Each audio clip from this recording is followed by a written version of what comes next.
Thomas, I would love to hear your take on the challenges that many of us who live in the greater Victoria area, and indeed many other parts of the world, are presently dealing with. That being homelessness, Yep. along with the insane real estate and rental markets. Are we moving to a wholly elitist society where the poverty line will expand out to those who used to be considered the middle Middle class? class. I mean, it's a genuine risk, right? That there. I'm deeply worried about this. I grew up in Victoria, I've moved back now.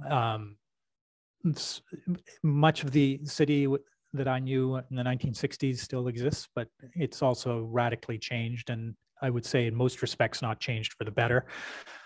One of the things that the Cascade Institute is espousing as a possibility is we can take Vancouver Island as a whole as kind of a microcosm of many of these crises around the world. We've got homelessness, we've got a medical care system collapse, we've got deep ideological polarization, especially between the southern part of the island and the mid and northern parts of the island.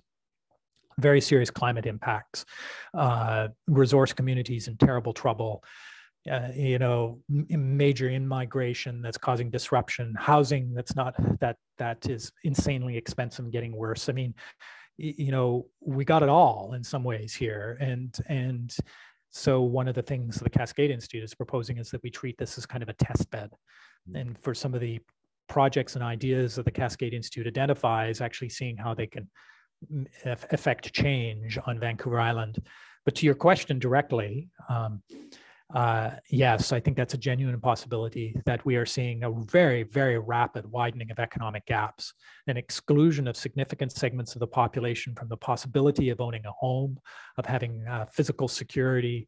The homeless population is, of course, the most visible component, but there's an enormous chunk of the population that is housing insecure, that is economically insecure, that is one paycheck or less, maybe just a couple $100 away from serious financial crisis.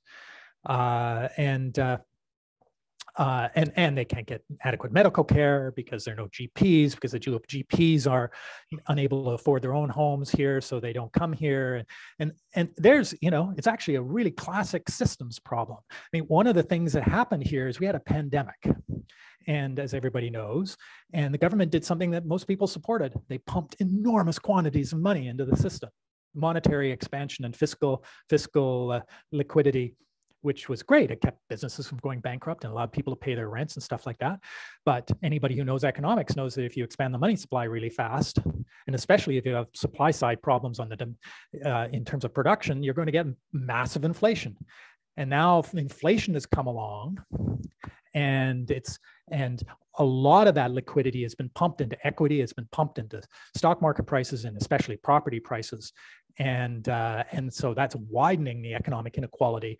And the people on the losing side of that gap are terrified by inflation. And who do they vote for? They vote for the populist right? And that's a threat to our democracy. So there's a whole sequence of things, from the pandemic through monetary expansion, through inflation, through to decline of democratic institutions, that we're right in the middle of in a place like Victoria. And we see it with the trucker convoys occupying the area around the legislature, who don't believe democracy works anymore, right? They want to get rid of it. They think it's, the leaders are all making a mess of things.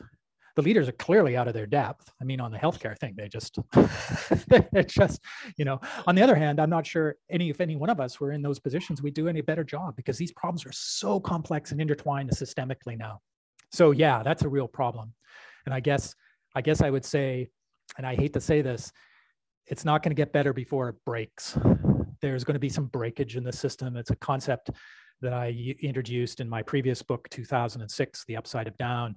This is a catagenesis process. There's going to be there are crises hitting, and it's in the crises that we'll have the opportunity to create new possibilities that justify our hope.